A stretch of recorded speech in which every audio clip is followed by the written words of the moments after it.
Et à partir du moment où j'ai publié mon premier livre de poèmes, c'est un recueil, Nostalgie des jours qui passent.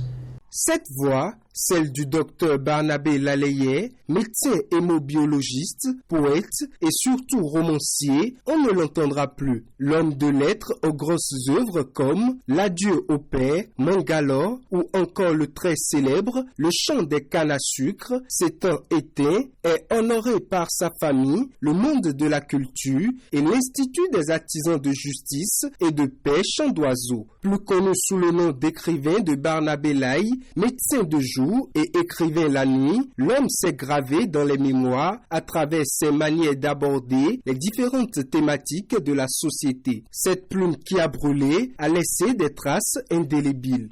Mon cher tonton Barnabé, laisse-moi te dire, tu pars, nous laissant orphelins de ton rire qui nous donnait chaud au cœur.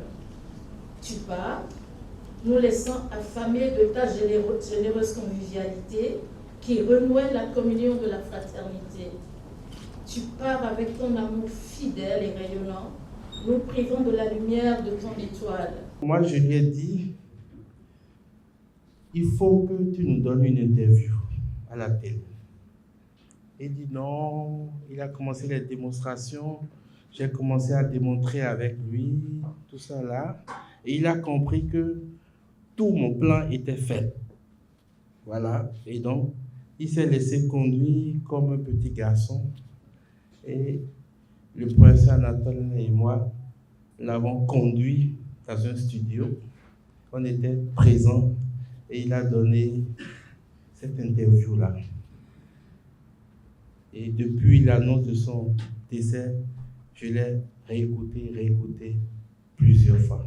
La première fois que j'ai lu Une femme dans la lumière de l'aube, j'ai été saisi par, disons, la qualité de l'écriture, une écriture, comme on a tendance à le dire, très fleurie, un lyrisme qui coule de source, et cette vague d'émotions qui vous transporte. Un jour, je m'étais rendu chez lui à Paris avec mon épouse, et tout ce qui lui importait, c'était de nous faire un repas à la mesure de la réputation qu'il s'est lui-même donnée en publiant justement ce livre sur la cuisine africaine et antillaise. Et à chaque fois, il nous expliquait un peu comment il dosait les ingrédients.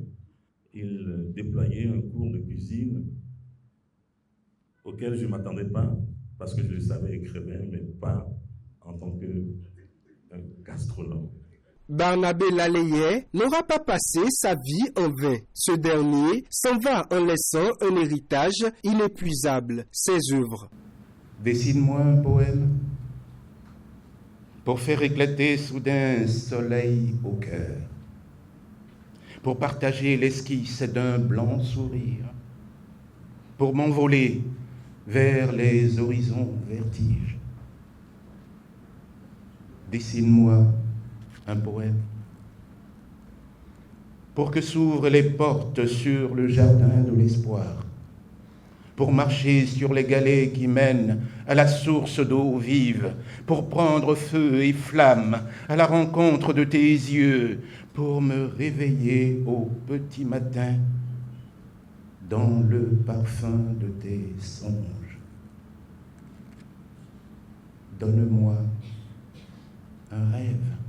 Une messe a clôturé l'hommage rendu à Barnabé Laleye, icône de la culture béninoise. Mais l'artiste restera à jamais, car dit-on, un artiste ne meurt jamais, il continuera de vivre parmi nous à travers ses œuvres.